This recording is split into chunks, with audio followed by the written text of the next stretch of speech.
Alors aujourd'hui, je veux vous parler de Santiago, une île fascinante de Cabo Verde. Vous savez, c'est une destination qui attire de plus en plus de touristes, surtout ceux qui aiment le trekking et l'écotourisme.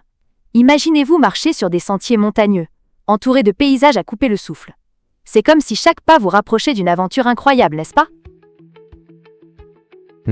Ça a l'air vraiment incroyable. Mais qu'est-ce qui a changé depuis l'ouverture démocratique en 1991? Je veux dire, comment cela a-t-il affecté le développement de l'île? Ah, c'est une excellente question! Depuis 1991, la ville de Praia, qui est la capitale et la plus grande ville de Cabo Verde, a connu un développement significatif. Pensez-y comme une fleur qui s'épanouit après une longue période de dormance. La démocratie a permis une meilleure gouvernance, ce qui a attiré des investissements et a stimulé l'économie. Par exemple, le PIB a augmenté de 4% en 2017 et de 5% en 2018, principalement grâce à la reprise du tourisme. C'est comme si l'île avait trouvé une nouvelle énergie. Waouh, c'est impressionnant. Mais comment le tourisme est-il devenu si important pour l'économie? Je veux dire, 20% du PIB, c'est énorme. Oui, c'est énorme. Le tourisme est devenu un pilier de l'économie de Cabo Verde. Imaginez que chaque touriste qui visite l'île dépense de l'argent dans les hôtels, les restaurants et les activités locales. Cela crée des emplois et stimule d'autres secteurs. C'est un peu comme une chaîne de dominos, où chaque pièce qui tombe en fait tomber une autre. Et le Banco Africano de Desenvolvimento souligne même que le tourisme représente 47% des exportations de biens et services. C'est un moteur de croissance. Je vois.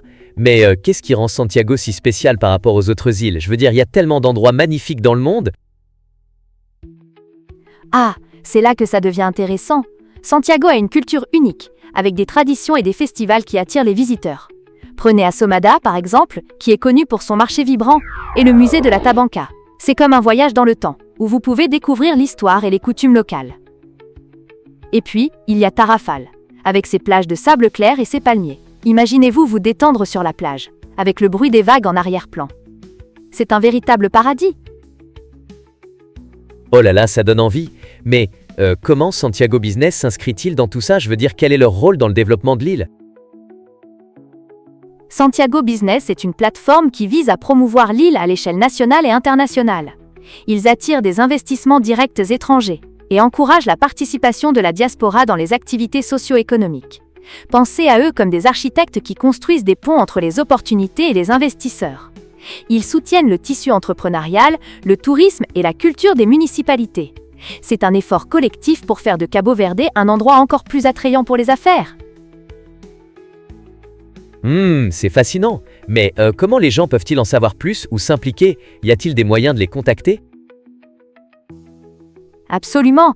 Pour plus d'informations, les gens peuvent envoyer un email à santiagobusinesscv@gmail.com ou visiter leur site web à www.santiagobusinesscv.sist.net. C'est une excellente façon de se connecter et de découvrir toutes les opportunités qui s'offrent à eux à Santiago. Qui sait, peut-être que certains de nos auditeurs seront inspirés à visiter ou même à investir là-bas. Oh waouh, ça a l'air tellement excitant. Je me demande si je devrais planifier un voyage là-bas, ou même investir dans quelque chose. Ça pourrait être une aventure incroyable.